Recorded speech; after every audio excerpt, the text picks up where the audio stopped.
అభిజిత్, నేను కూడా నిన్ను చాలాసేపటి నుంచి అడుగుతూనే ఉన్నాను. నువ్వేమి చెప్పకుండా అలా కూర్చుని ఉంటే ఏంటి? నీ మీద ఎటువంటి అపనింద పడిందో ఇప్పుడు నీకు తెలుసా? అసలు నేను చెప్తుంటే నీకు బుర్రకెక్కట్లేదా? సార్ అదేమిటంటే అయ్యా, నువ్వు మాట్లాడద్దు. చాలు. నువ్వు కూడా ఇలా చేస్తావని అనుకోలేదు నేను. ఇంత పెద్ద పని జరిగింది నువ్వు నాకు చెప్పాలని గుర్తులేదా? అసలు ఎందుకని ఈయన నువ్వు దాచావు? మంచి పనింది, సోలంకి నాకు చెప్పాడు. లేకపోతే దయా, ఏది సరైనదో అదే నేను ఇప్పుడు చేశాను. చెప్పు అభిజిత్, నువ్వే హత్యల్ని చేసిందా? అభిజిత్, ఇదంతా చేసిందో నువ్వేనా అని అడిగాను. నాకు తెలీదు సార్. అదేలాగా తెలియకుండా పోయింది. డామిట్, అదెలా తెలియకుండా పోయింది? డీకే ఇంట్లో ఎవరికి తెలియకుండా నువ్వు రహస్యం కూర్చున్నావు. నేను సీసీటీవీ ఫుటేజ్ చూశాను. నేను ఆ డెడ్ బాడీలు పక్కనే కదరా నువ్వు నుంచున్నావు. దయా అక్కడ నిన్ను కాళ్ళు చేతులు కట్టి ఇక్కడికి తీసుకొచ్చాడు.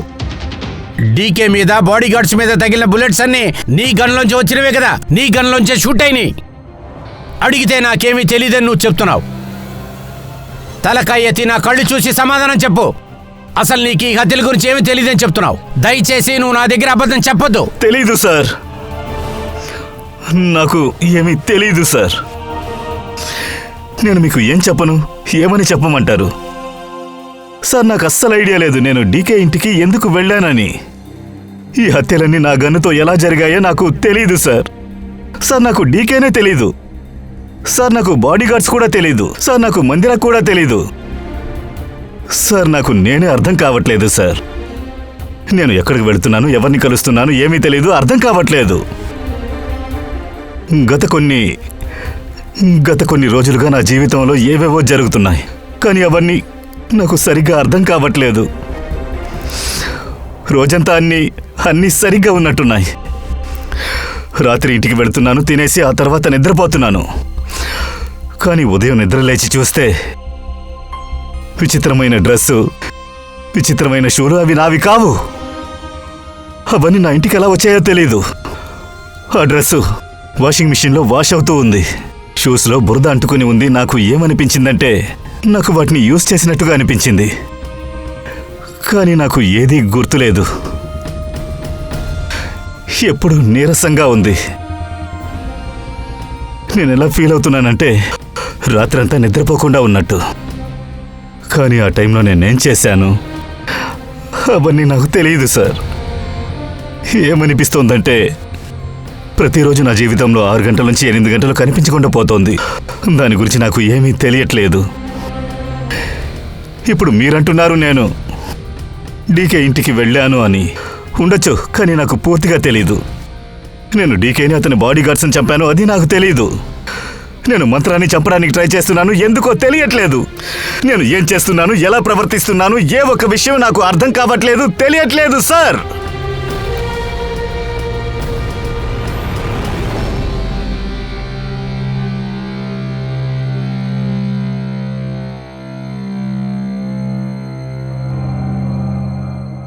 ఇలా చూడు అభిజిత్,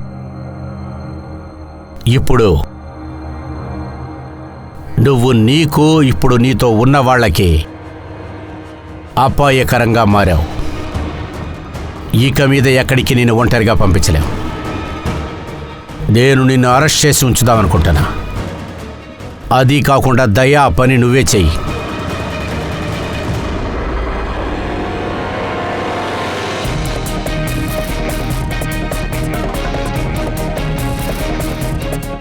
దయా సార్, నువ్వు ఇప్పుడు నీ ఫ్రెండ్తో పాటు లేవు.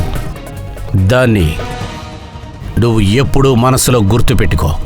నువ్వు ఇప్పుడు ఒక హంతకుడితో పాటు ఉన్నావు. ఆ హంతకుడిని వాచ్ చేస్తున్నావని నువ్వు మర్చిపోవద్దు. వాడు మెంటల్ బ్యాలెన్స్ని మొత్తాన్ని మర్చిపోయాడు. ఈ క్షణం నుంచి ఈ కేసు విచారణ నేనే చేద్దామనుకుంటున్నాను. తర్వాత నువ్వు అభిజిత్ ఎటువంటి తప్పు చేసినా నువ్వు దాన్ని ఆపి తీరాలి. ఆ విషయంలో అతను ఏ తప్పు చేసినా నువ్వు షూట్ చేయాల్సి వచ్చినా సరే నువ్వు కొంచెం కూడా జంకొద్దు, షూట్ చేసి తీరాల్సిందే. It's the clear. Yes sir.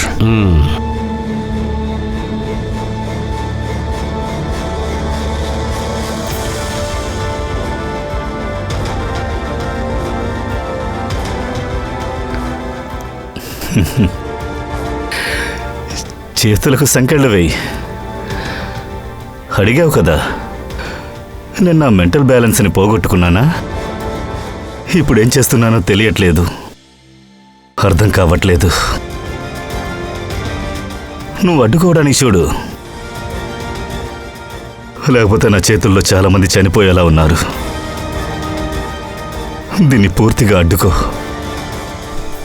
మీలో ఒక ఆఫీసర్ మీ సిఐడిలో ఉండే ఒక మనిషి నన్ను చంపాలనుకుంటున్నారు. అతను వాళ్ళను కూడా చేర్చి చంపేశాడు. వాళ్లే నన్ను కాపాడారు.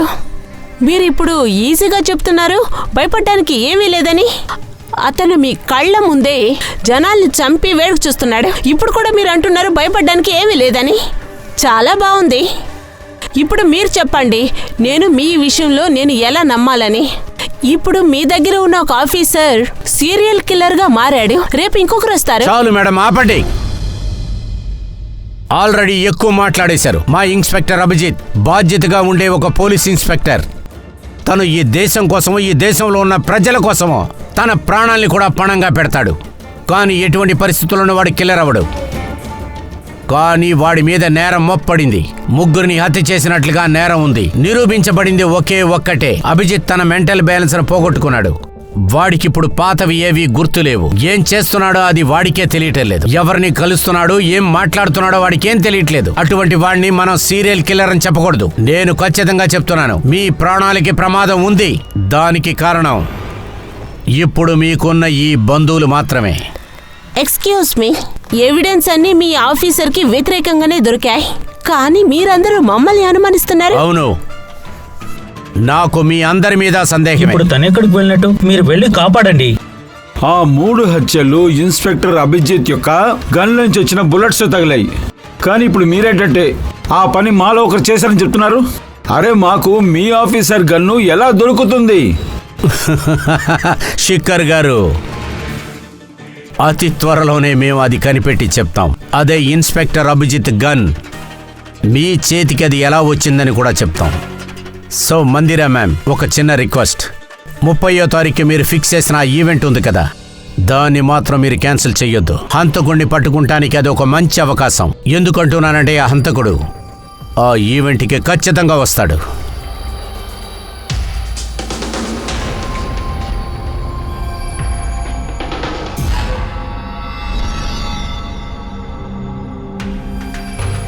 సార్ సంజయ్, ఒక్క నిమిషం. మీరు మీ అభిజిత్ సార్ గురించి ఏదో చెప్తున్నారు కదా సార్. ఆయన ఈ మధ్యన సడన్ గా ఏదో అన్నిటినీ మర్చిపోయారని చెప్పారు కదా. ఆయనకి రాత్రిపూట ఇటువంటి జరుగుతుందని చెప్పారు కదా. దానికి అటువంటిదే, ఎగ్జాక్ట్లీ అటువంటిదే ఇంకొకరి విషయంలోనూ జరిగింది. అది ఎవరి విషయంలో? అవునా సార్? ఇషానా సార్. ఏ రోజైతే ఆత్మహత్య చేసుకున్నారో అందుకు కొద్ది రోజుల ముందు నుంచి ఇదే విధంగానే బిహేవ్ చేస్తూ ఉన్నారు. ఏంటి? చాలా విచిత్రమైన విషయం జరిగింది. ఒకరా ఉంటారు. ఆమె ఆత్మహత్య చేసుకున్న ఆ రోజు నుంచి కొద్ది రోజులు ముందు చూసారంటే ఒక వ్యత్యాసమైన రింగ్ టోన్ పెట్టుకున్నారు. ఆ రోజు ఆ రింగ్ టోన్ సడన్ గా ఆన్ అయింది. తర్వాత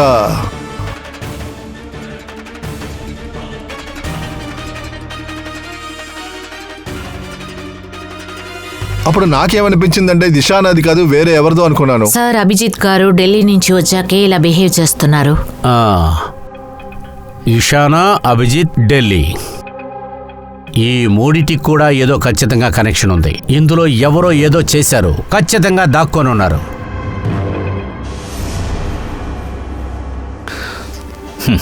కాఫీ. అరే తాగుదయ్యా, ఇందులో ఏమీ కలపలేదు. నేను ఇక్కడే ఉంటాను, ఎక్కడికి పారిపోను. అభిజిత్, ఈ విషయం నా దగ్గర ఎందుకు దాచిపెట్టావు?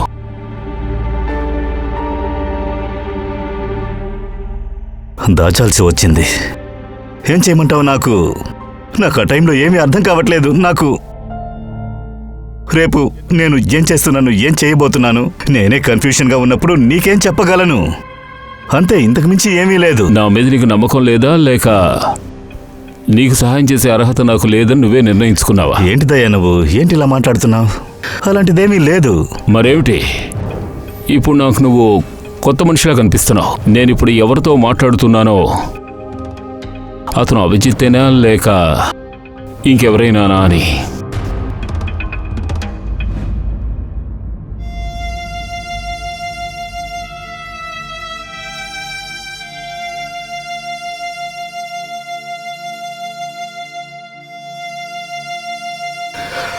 నేనేమి నిన్ను గాయపరచను దయా. అభిజిత్ అయినా సరే, టోనీ అయినా సరే, కలలో కూడా నిన్ను గాయపరచను. గన్ను చూపించాల్సిన అవసరం లేదు. ఇప్పుడు నువ్వు నన్ను గాయపరుస్తావా కాదా అన్నది విషయం కాదు. ఇప్పుడు విషయం ఏమిటంటే నేను నా డ్యూటీ మాత్రమే చేస్తున్నాను, రిస్క్ తీసుకోదలుచుకోలేదు. ఇప్పుడు నువ్వెవరివో నాకు అస్సలు తెలియడం లేదు.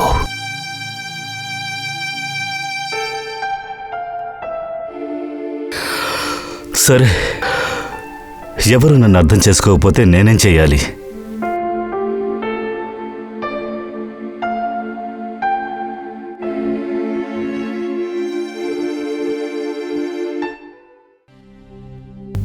డాక్టర్ మహేష్, నేను మీకు అన్ని విషయాలు చెప్పేశాను.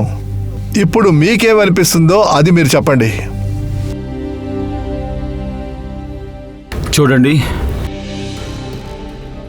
ఇప్పుడు మీరు నాకు ఏ విషయాలైతే చెప్పారో అదేంటంటే అభిజిత్ ఇంకా ఇషాన్ గురించి, అందులో ఒక విషయం కన్ఫర్మ్, ఇందులో ఇద్దరి కండిషన్ ఒకేలాగా ఉంది. Artificially induce split personality. దాన్ని మీకు అర్థమయ్యేలా చెప్పాలి అంటే ఇందులో పేషెంట్ యొక్క బ్రెయిన్లో అతనికి తన ఇండివిజువాలిటీ తప్ప ఇంకో ఇండివిజువాలిటీని ప్లాన్ చేసుంటారు. ఏదో స్పెషల్ కమాండ్ చెప్పడం ఆ ఆర్డర్ ప్రకారమే జరుగుతుంది. వాణ్ణి అలా సెట్ చేసి ఉంచారు ఒక ఒంటరి మనిషిగా. ఒక స్పెషల్ టైంలో ఎప్పుడు ఆర్డర్ ఇచ్చి ట్రిగర్ చేస్తున్నారో ఆ ఇంకో మనిషి మీద ఓవర్లాప్ అవుతుంది. ఎంతసేపు వాళ్ళు అలా ఉంటారో ఆ పాత మనిషి గురించి ఎలాంటి విషయం తెలీదు. పాత మనిషి యొక్క వ్యక్తిత్వం గురించి కూడాను గుర్తుపెట్టుకోరు. అదే హ్యూమన్ బ్రెయిన్. ఈ బ్రెయిన్ యొక్క రెండు ముఖ్యమైన భాగాలు స్పృహలో ఉన్నప్పుడు ఉపయోగించేది, అంటే కాన్షియస్ స్టేట్ ఆఫ్ మైండ్. ఇప్పుడు మనం ఆ మూడ్లోనే ఉన్నాం. ఇంకా సగం స్పృహలోనే ఉంటాం, అంటే semi conscious state of mind. అది మనందరం నిద్రపోయేటప్పుడు అప్పుడు ఇది పనిచేయడం ప్రారంభిస్తుంది. కొన్ని సమయాల్లో లేచిన తర్వాత ఏదైనా మత్తుగా మెడిసిన్ ఎఫెక్ట్ వల్ల మన కాన్షియస్ మైండ్ యాక్టివేట్ అవుతుంది. కాన్షియస్ అండ్ సెమీ కాన్షియస్ రెండు స్టేట్ ఆఫ్ మైండ్లోనూ వేరే వేరేగా ఉపయోగపడుతుంది. ఈ కండిషన్లో రెండు సైడ్ ఆఫ్ బ్రెయిన్ ఆలోచిస్తుంది. ఆ విషయాలు, ఆ జ్ఞాపకాలు అది సేవ్ చేసి పెట్టుకుంటుంది. కాన్షియస్ స్టేట్ ఆఫ్ మైండ్ ఏది సేవ్ చేసి పెట్టుకున్నావో చాలా సంవత్సరాలకి గుర్తుగా ఉంటుంది. కానీ సెమీ కాన్షియస్ మైండ్లో ఏదైతే స్టోర్ అయ్యిందో అది ఏది గుర్తుండదు. డాక్టర్ మహేష్, ఈ హిప్నాటిజం లాంటిది ఏదైనా, అంటే వశీకరణం లాంటిది, ఒక మనిషి మైండ్ ని కంట్రోల్ చేసి వాడిని మన ఇష్టానికి ఏదైనా చేయగలమా? ముఖ్యంగా ఏదైనా వాయిస్ వల్ల ఆ వశీకరణాన్ని చేయొచ్చా, వాడు అన్నిటినీ మర్చిపోయేలాగా? లేదు సలోంకి, అదేంటంటే అది వేరే విషయం. మనసు వశం చేసుకున్నప్పుడు మనిషిని ఎంత కంట్రోల్లో పెడతామో వాడు హిప్నాటిక్ స్టేట్లో ఉన్నంత వరకే. ఆ హిప్నాటిక్ స్టేట్ నుంచి బయటికి వచ్చాడంటే వాడిని మళ్ళీ అలాగ చేయాల్సి ఉంటుంది. కానీ ఇది చాలా చాలా డిఫరెంట్. ఇక్కడ చూసారంటే మనిషి మనసులో అలాంటి సంఘటన జరిగినట్టే తెలియదు. ఒక ఒంటరి మనిషి, వాడు ఎవరినే తెలియదు. వాడు ఇంకో మనిషి లోపల తోస్తారు. వాడి మైండ్లో ఈ విషయాన్ని ఫీడ్ చేశారు. అలాగా? మరి ఇటువంటి ఒకటే అభిజిత్ విషయంలో జరిగిందనుకుంటా. ఏదో ఒక విషయంలో అభిజిత్కి ట్రిగర్ దొరుకుతుంది, అందువల్ల వాడు టోనీగా మారిపోతాడు. Exactly sir. రాత్రుల్లో అభిజిత్ నిద్రపోయిన తర్వాత ఏదో ఒక సౌండ్ వినిపిస్తుంది అనుకుంటున్నాను. ఆ శబ్దమే ఆ టోనీకి ట్రిగర్ అవ్వచ్చు. ఆ సౌండ్ వినే టోనీ లెగుస్తాడు, కానీ అభిజిత్ అక్కడే నిద్రపోతాడు. టోనీ లేచాడంటే వాడే హంతకుడు, వాడొక రాక్షసుడు, నేరస్తుడు కూడా. అభిజిత్కి ఎవరైతే తెలుసో వాళ్ళెవరో వీడికి తెలియదు. మరి విషయం అలా వెళుతుందంటే అభిజిత్తులో ఉన్న ఆ టోనీని ఏదో ఒక విధంగా కమెంట్ చేస్తూ ఉన్నారనుకుంటా ఆ మందిరాన్ని హత్య చేయటం కోసం. అలా అయితే ఆ 30వ తారీఖు జరిగే ఈవెంట్లో ఖచ్చితంగా ఆ టోనీ అది చేస్తాడు. మందిరాన్ని హత్య చేయటానికి ఖచ్చితంగా ప్రయత్నిస్తాడు. 2 రోజుల తర్వాత డిసెంబర్ 30వ తారీఖు.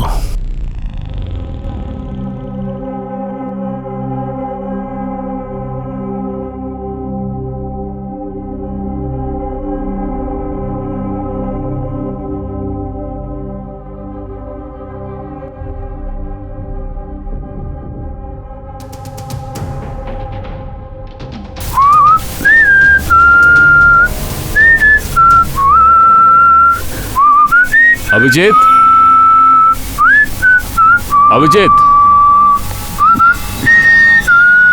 నువ్వెక్కడున్నావు?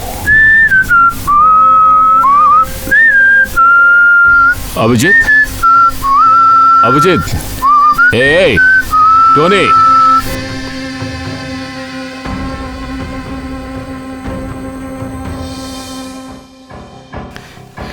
రే ఎవర్రా నువ్వు? రే బండోడు, నా ఇంట్లో ఏం చేస్తున్నావు?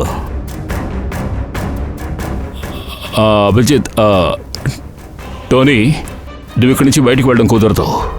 నువ్వు నా కస్టడీలో ఉన్నావు. నువ్వు ఈ ఇంట్లోనే ఉండాలి, అర్థమైందా?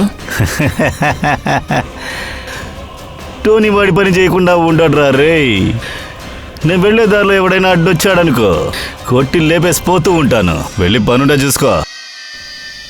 ఇంట్లోంచి బయటికి వెళ్ళడం కుదరదు, ఇంట్లోనే ఉండాలి. చైతీరా, చైతీరా, టోనీకో పనుంది, దాన్ని ముగించాలని చెప్పాను కదా. ఊరికే నాకు చిరాకు రప్పించుకో. నాకు నా పనికి మధ్యలోకి ఎవరూ రాకూడదు. పోరా. ఏయ్ టోనీ, నువ్వు ఎక్కడికి వెళ్ళకూడదు. ఇక్కడే ఈ ఇంట్లోనే ఉండి తీరాలి. ఏమన్నావు? రే టోనీ మీద చేయేస్తావా? రే టోనీ మీద చేయేస్తావారా బండోడా? అభిజిత్, ఏయ్, ఏయ్, అభిజిత్, విను అభిజిత్. ఎవరా?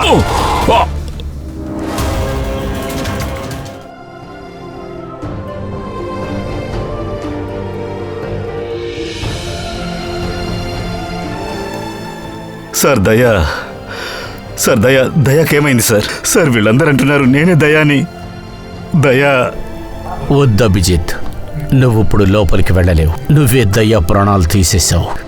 నేను ఇప్పుడు నిన్ను అరెస్ట్ చేయబోతున్నాను.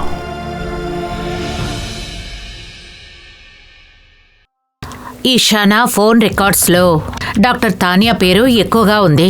మీలో ఎవరికైనా డాక్టర్ తానియా తెలుసా? ఆత్మహత్య చేసుకోవడానికి ముందు వారు డాక్టర్ తానియాని కలిశారా? అది డాక్టర్ దాన్ని డెంటిస్టా ఏంటి? ఈశాన్ చావడానికి ముందు చాలా డాక్టర్ని కలిశాడు.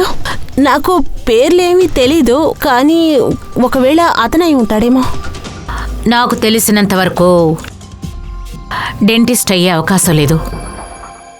కొన్ని రోజుల క్రితం సిఐడి ఆఫీసర్ అభిజిత్ ఇక్కడికి వచ్చారా? Yes ma'am. ఈ వారం రోజుల పాటు ఇక్కడికి ఎవరెవరు వచ్చి వెళ్లారో వాళ్ళందరి పూర్తి లిస్ట్ కావాలి. ఆయన స్టేకి సంబంధించి ఈ లాబీలో ఉన్న ఫుటేజ్ మాకు కావాలి.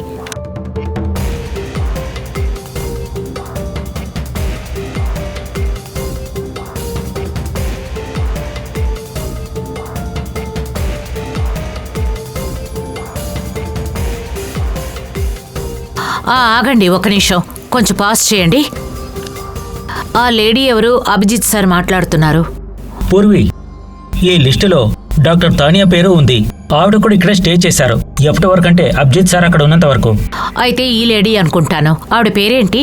డాక్టర్ తానియా వారం అంతా ఇక్కడే ఉన్నారు మేడం. సార్, ఆ తానియాని మనం కలవాలి. సార్, ఆ తానియా ముంబై ప్యారడైస్ హోటల్లో ఉన్నారు. ఏమంటున్నారు మీరు? టికెట్స్ లేవంటున్నారు. నేను వెంటనే ఇండియన్ వదిలి వెళ్ళిపోవాలి, అర్థమైందా మీకు? Yes, doctor Tania. అవును. మీరెవరు? Ishana, Ishana friend, CID officer Purvi.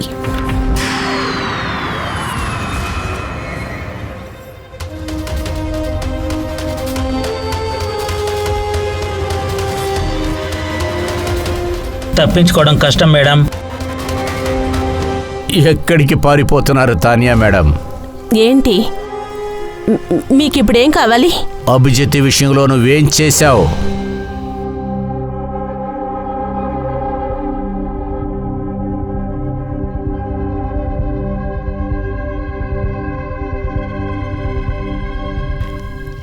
Ishan నేను అభిజిత్ మైండ్ పెట్టి నేనే ఎక్స్పెరిమెంట్ చేశాను. ఇషా ఆత్మహత్య చేసుకోవడానికి ఇంకా అభిజిత్ని మర్డర్ చేయడానికి నేనే ఒక ప్రోగ్రామ్ని ఏర్పాటు చేశాను. ఎలా చేసావు? ఆ ప్రోగ్రామ్ని నువ్వు ఎలా చేసావు? ఆర్టిఫిషియల్ ఇంటెలిజెంట్ స్ప్లిట్ పర్సనాలిటీ పెట్టే చేశాను. నేను వాళ్ళిద్దరి బ్రెయిన్ని సెట్ చేశాను. ఇంకా నేను వేసిన షెడ్యూల్ని బేస్ చేసి ఇద్దరిని అలాగే ప్లాన్ చేశాను.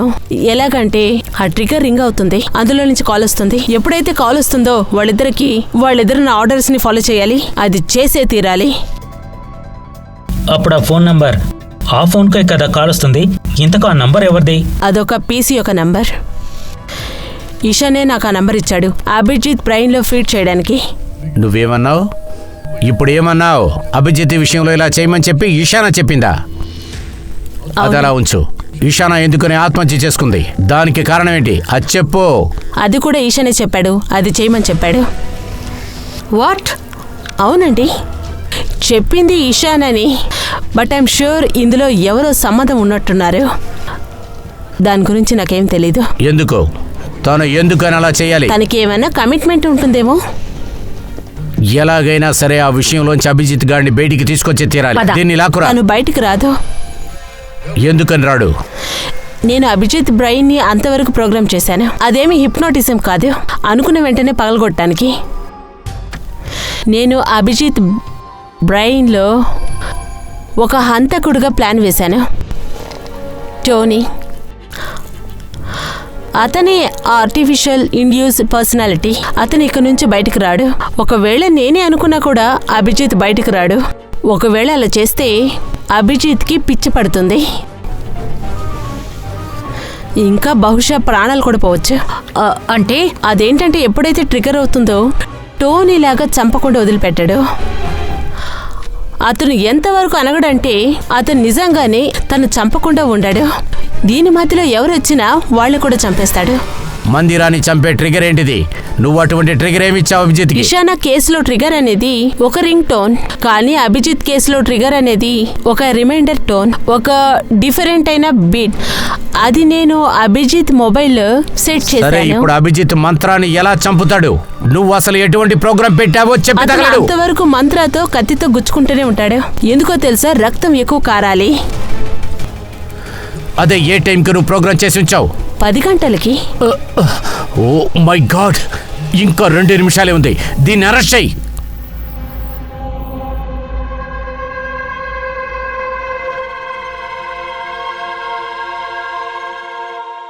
సార్, ఇలాంటి రోజు వస్తుందని అనుకోలేదు సార్. మిమ్మల్ని నేరస్తుడిగా చూసే పరిస్థితి వచ్చింది సార్.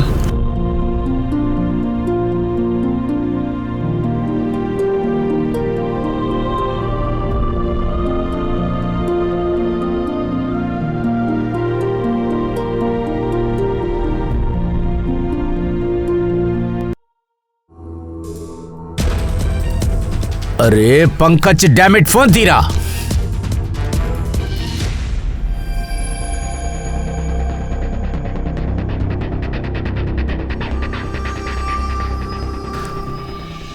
హలో పంకజ్, నువ్వు ఎక్కడున్నావు? ఎందుకని ఫోన్ తీయట్లేదు? సారీ సార్, ఫోన్ సైలెంట్లో ఉంది సార్. నేను ఇక్కడే ఉన్నాను సార్, అభిజిత్ గారి దగ్గర. నేను చెప్పేది విను. నువ్వు వెంటనే వెళ్ళి అభిజిత్ ఫోన్కి స్విచ్ ఆఫ్ చేసేయ్. ఏంటి సార్, ఫోన్ స్విచ్ ఆఫ్ చేయాలి? ఫోన్ స్విచ్ ఆఫ్ చెయ్యి. నేనేం చెప్తున్నాను అది మాత్రం చెయ్యి. ఇప్పుడే నేను చెప్పింది చెయ్యి. అరే పంకజ్, ఎందుకు లేట్ చేస్తున్నావు? ఇప్పుడు వెంటనే నువ్వు ఆ ఫోన్ ని స్విచ్ ఆఫ్ చెయ్యి. ఇలా చూడు, మనం ఇప్పుడు ఫోన్ మాట్లాడుతూనే టైం లేదు. మనం మాట్లాడుతూనే ఉంటే అభిజిత్ రోనిగా మారిపోతాడు. త్వరగా వెళ్ళు.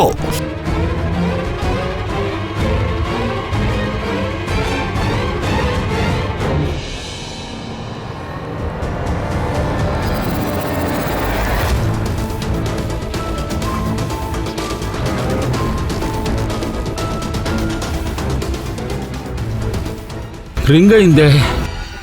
టోనీ,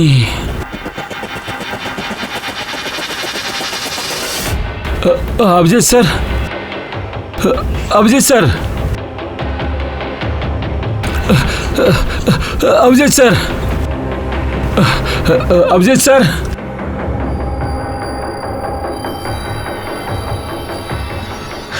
సార్ ఎందుకు ఇక్కడ లాక్ చేసి ఉంచావ్?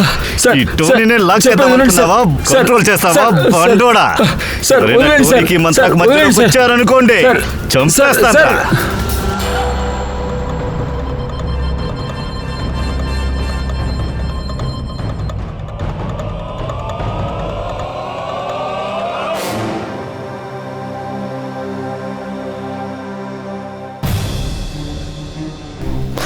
సార్ ఇది ఆ charity event avenue.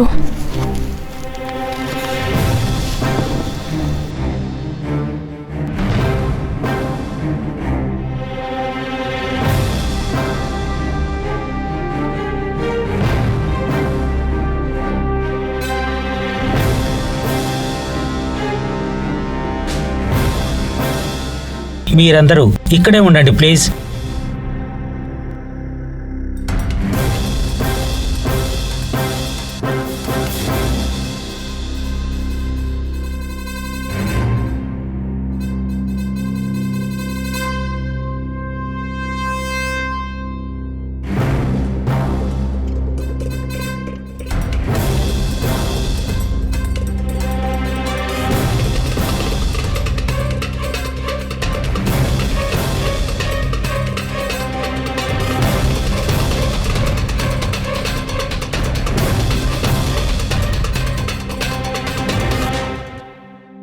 Hello ladies and gentlemen, ప్రతి సంవత్సరం లాగే ఈ సంవత్సరము ఈ సాయంకాలం చాలా స్పెషల్ అయింది. ఎందుకంటే ఈ సమయం మందిరా జ్యువెలర్స్ యొక్క యాన్యువల్ చారిటీ ఈవెంట్. ఇందులో వాళ్ళు కలెక్ట్ చేసిన ప్రతి రూపాయి ఢిల్లీ మరియు ముంబైలోని అనాథ ఆశ్రమానికి, అలాగే వృద్ధులకు కూడా డొనేట్ చేయడం జరుగుతుంది. అభినందనలు, క్లాప్స్ కొట్టండి డీకేసీ చారిటీ కోసం. ప్రతి సంవత్సరం లాగే ఈ సంవత్సరము మన చీఫ్ గెస్ట్ వారు మరెవరో కాదు, మిసెస్ మాత్రా ఖన్నా. రండి మిత్రులారా, ఒక గ్రాండ్ వెల్కమ్ తో మనం ఆహ్వానిద్దాం. మిసెస్ మాత్రా ఖన్నా, మీరిప్పుడు రావచ్చు.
ఇలా చూడండి మందిరా మేడం, టోనీ తన మిషన్ని కంప్లీట్ చేశాడు.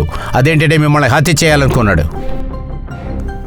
అది మేము ఎలాగో ఆపేశాం. మీరు మమ్మల్ని నమ్మినందుకు థ్యాంక్స్. మీరు నన్నెందుకు మీ వెనుక తీసుకొచ్చారు? నేను స్టేజ్ మీద ఉండాలి కదా. మేడం, ఇది మా ప్లాన్. ప్లానా? పూర్వీ,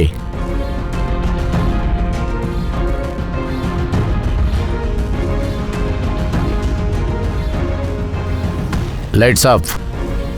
మందిరా మేడం,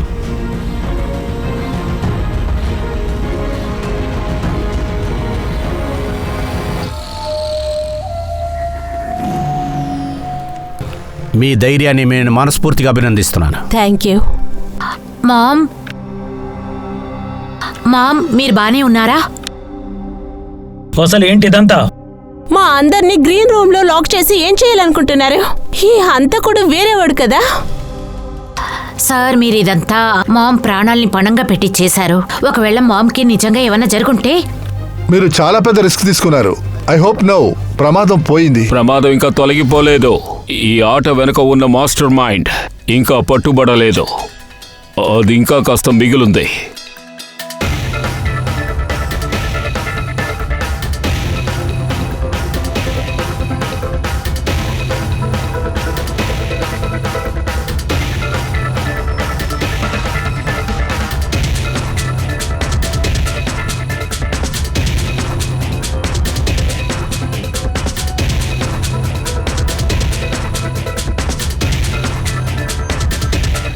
ఏమైంది?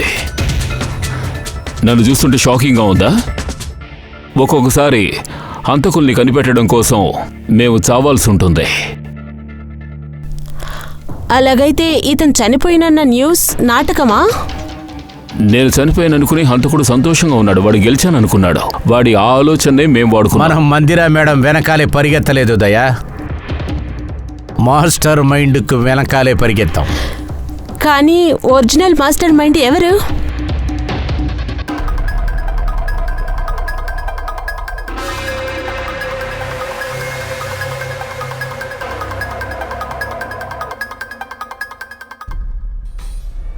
సార్ ఎవరో పారిపోయారు. పట్టుకోండి వాణ్ణి.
నేరాన్ని చేసిన వారు ఎంత దూరం పారిపోయినా తప్పించుకోలేరు.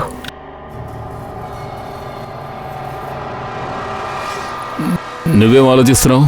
నువ్వు ఎలా హత్య చేసావో మాకెలా తెలిసిందనా? మాకు ఆ విషయం బాగా తెలుసు. ఆ మాస్టర్ మైండ్ మందిరా మేడం వెనుక ఉన్న ఎవరో ఒకరే. అందుకే నేను చనిపోయిన తర్వాత ముందుగా కనిపెట్టిన ఒక విషయం, మీలో ఎవరికి అభిజిత్ బాగా తెలుసు అన్నదే. ఎవరు మీట్ అయ్యారో కూడా. అప్పుడే మాకు గుర్తొచ్చింది, అభిజిత్ క్రైమ్ బ్రాంచ్ సెమినార్ కోసం ఢిల్లీకి వెళ్ళాడు. ఆ సెమినార్కు వచ్చిన వాళ్ళ లిస్ట్ని నేను చెక్ చేసి చూసినప్పుడు నా దృష్టి కైరా మీద పడింది. Criminal psychology student Kiara. ఎప్పుడైతే మేము తానియాని విచారించామో అప్పుడే తెలిసిపోయింది. ఇషానానే ఇదంతా చేయమని చెప్పి తనతో చెప్పింది. అప్పుడు ఈశానా వాళ్ళ అమ్మ గవర్నమెంట్ హాస్పిటల్లో అడ్మిట్ అయి ఉన్నారు. వెంటనే దాని తర్వాత ఈశానా వాళ్ళ అమ్మని 7 స్టార్ హాస్పిటల్కి అడ్మిట్ చేశారు. దానికి సంబంధించి మొత్తం ఖర్చు మిస్ కైరానే కట్టింది. అన్నిటికంటే ముఖ్యమైన క్లూ ఆ పీసీఓ. అందులోంచి అభిజిత్ సార్కి ఆర్డర్స్ వచ్చాయి. దయా సార్ అంతా గమనిస్తూ ఉన్నారు. అక్కడ కూడా నువ్వు కనిపించావు. Okay fine, I give up. ఒప్పుకుంటాను, మీరందరూ చాలా స్మార్ట్. కానీ సార్, మీరు ఈ విషయాన్ని ఒప్పుకుంటారు కదా, నేను కూడా చాలా స్మార్ట్. అవును, you are very smart. Criminal సైకాలజీలో ఇంటెలిజెంట్ స్టూడెంట్. నీ స్టెప్ మదర్ని బంధువులతో పాటు కలిసి పగ తీర్చుకోవాలనుకున్నావు. జనం మనసుతో ఆడుకోవడం, వాళ్ళని ముగ్గులోకి దింపడం, ఇదే వాళ్ళ స్పెషాలిటీ. నేనేమనుకున్నానంటే వాళ్ళని కూడా అదే మెథడ్ని యూస్ చేసి చంపేయాలని. అందుకనే నేను ఈశానాని కలిశాను. ఆ తర్వాత డాక్టర్ తానియా సాయం తీసుకున్నాను. She was mad. తను ఎక్స్పెరిమెంట్ చేయాలనుకుంది. అప్పుడు నేను ఇషానాకి చాలా నచ్చజెప్పాను. ఎంతో చెప్పిన తర్వాత షీ వాస్ రెడీ. ఆ ఎక్స్పెరిమెంట్కి తను ఓకే చెప్పింది.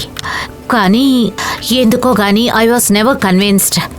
నిజానికి నా అనుమానం ఏమిటంటే తను ఆ ఎక్స్పెరిమెంట్ చేయలేదని. ఆ తర్వాతే నేను ఢిల్లీలో అభిజిత్ని కలిశాను. అతన్ని కలిసిన తర్వాత నాకేమనిపించిందంటే అంత నిజాయితీ గల ఒక పోలీస్ ఆఫీసర్ ఉన్నప్పుడు ఈ ఎక్స్పెరిమెంట్ ఎవరు చేయాలి? సో నేను డాక్టర్ తానియా అభిజిత్ సార్ని మా టీంకి తెచ్చాం.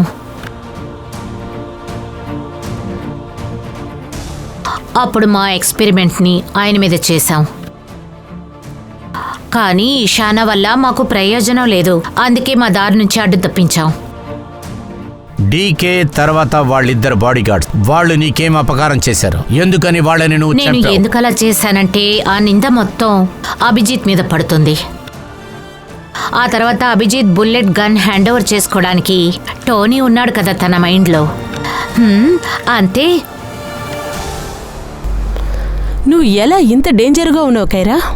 నేను తలుచుకోలేకపోతున్నాను. ఇప్పుడు తెలిసింది కదా నువ్వు మా అమ్మా నాన్నల విషయంలో, ఫ్యామిలీ విషయంలో ఏం చేశావో. అందుకు నువ్వు ప్రాణాలతో ఉండకూడదు. ఇదంతా ఎందుకు చేశానంటే నేను ప్రూవ్ చేయాలనుకున్నాను. ఈ ప్రపంచంలో ఎవరి మైండ్తోనా ఆడుకోవచ్చు. అది ఎవరైనా సరే, అతను సిఐడి ఆఫీసర్ అయినా సరే. కైరా, నువ్వు పగ తెచ్చుకుంటాననే ఆశతో ఒక సిన్సియర్ సిఐడి ఆఫీసర్ ప్రాణాలతో ఆడుకున్నావు.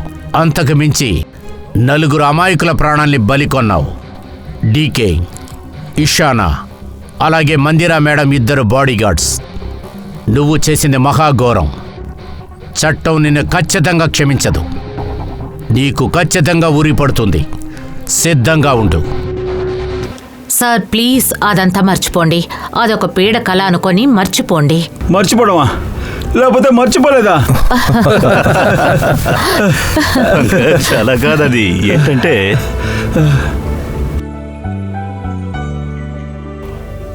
బస్ చెప్పు సోలంకే, చెప్పు.